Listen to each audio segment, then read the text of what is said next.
Hello guys, and welcome to another installment of A Computers and Technology. Today we're going to be taking a look at a product that puts a really neat spin on the traditional rechargeable battery.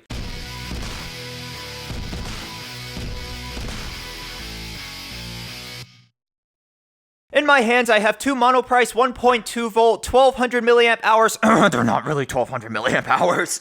What was that? Nickel metal hydride rechargeable cells in a AA battery form factor. These look just like any other rechargeable AA battery, but they have a really neat twist to them. If I remove this plastic cap right here, you'll see that they actually charge through any 5-volt USB source. This could be through a USB battery bank, the USB ports on your laptop or a desktop, or even through a phone charger if you really wanted to. Now, I ran into these while browsing around for something on Amazon that was battery related. I don't remember exactly what I was looking for, but I didn't run into this specific name brand at first. The ones that I found were like $30 for two rechargeable batteries, and I was like, I can't afford that.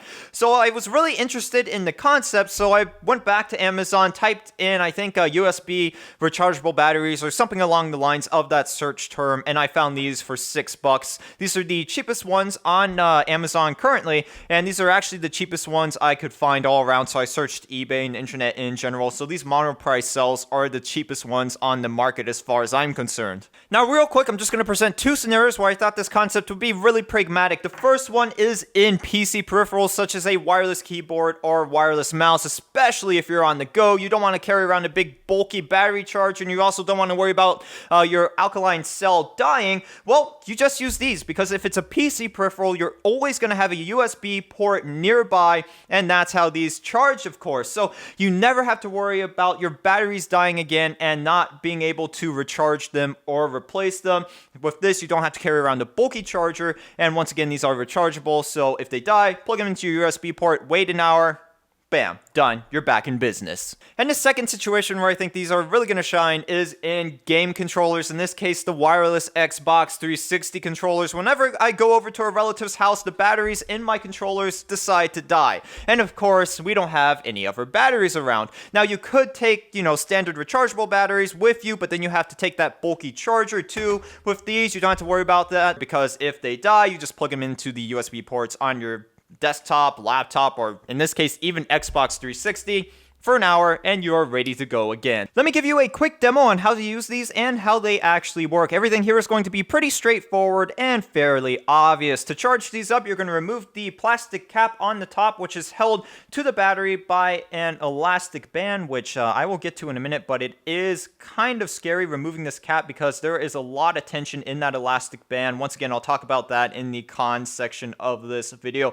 But as you can see, the USB plug is now exposed. At this point, we're going to plug it into our 5-volt USB source, which in this case is the USB port on my Dell Latitude 2120. You're going to see the indication light up red, if I can get it in there.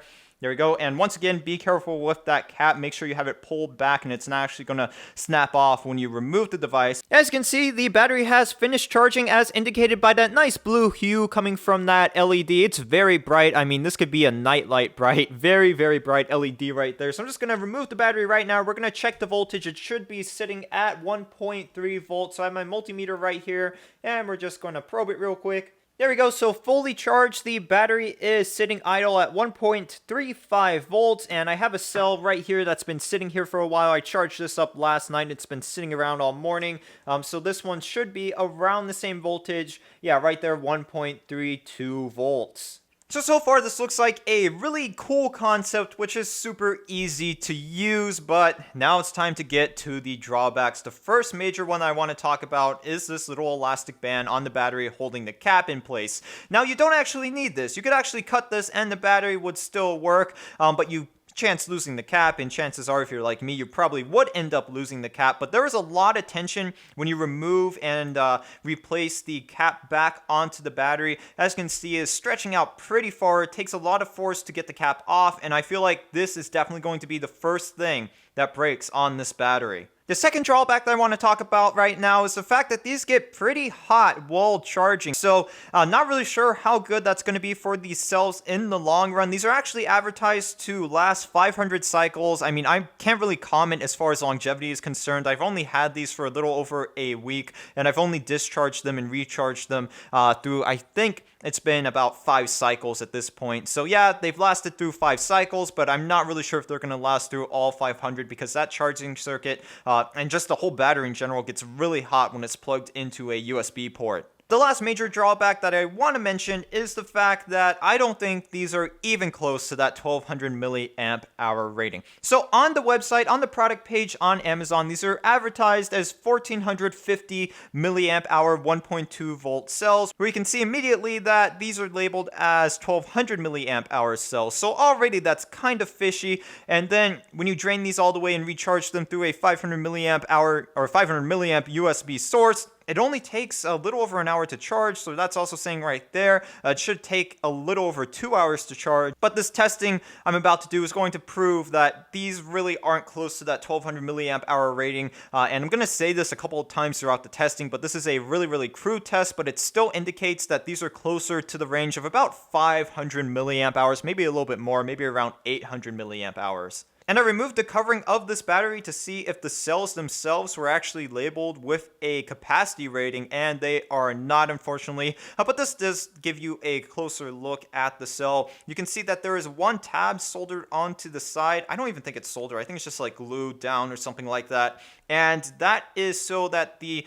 charging circuit can reach the negative terminal, the USB charging circuit. So that is running down to the negative terminal, which is pretty much this whole area. This whole area is the negative contact. So the microphone is unplugged right now. I do apologize for that, but the cable was running through here. It was knocking everything over, getting in the way, so I just decided to unplug it, and we are going to be using the built-in microphone in the camera just for this clip. Right now I'm going to run a quick little test to get a very rough estimate of what exactly the capacity of these batteries actually are, and if they're somewhat close to 1200 milliamp hours as they are rated. Once again, these are 1.2 volt 1200 milliamp hour nickel metal hydride cells.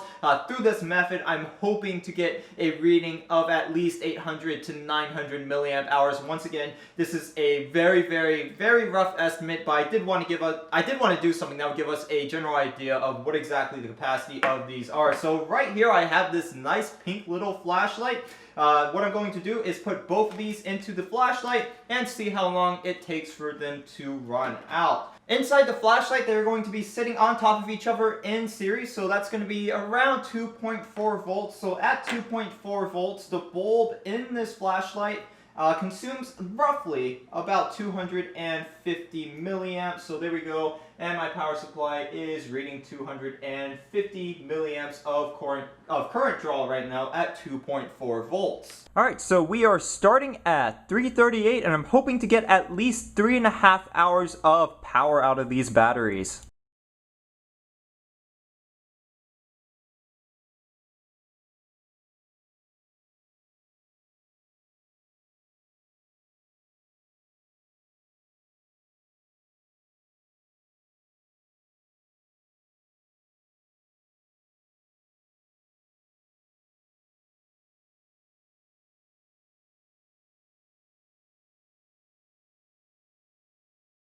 Hey guys, I just want to give you a quick update on the little experiment I'm conducting over here with these batteries. So it's been about 2 hours, and it seems like the batteries are already running on empty. As you can see, that light inside that flashlight has gotten pretty dim. Once again, only been about 2 hours, and I don't think that these are even close to that 1200 milliamp hour advertised capacity. Now, someone on Facebook actually contacted me through the comments section.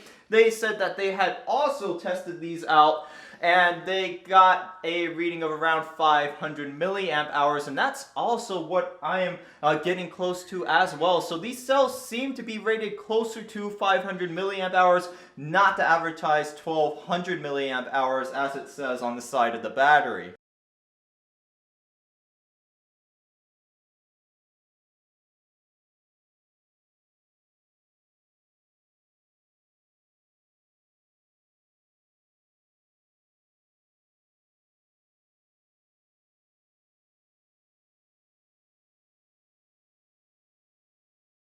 So I could let this run all the way down, but as our electric potential decreases, so does the total power draw, and it's just going to get less and less and less and take longer and longer and longer to actually completely deplete these batteries to the point where this light goes out. So I don't feel like waiting around right now, so we're going to go ahead and stop it here. It's been about 3 hours, just over 3 hours. Let me see if I can get that in focus. Come on.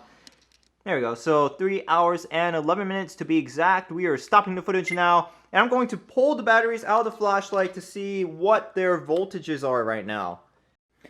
Now I just realized I needed to break the tripod out, so let's try this cell first, the one without the cover. I do need to eventually put some electrical tape around the entire battery right here, but I will get to that later. So we're going to go ahead and try this.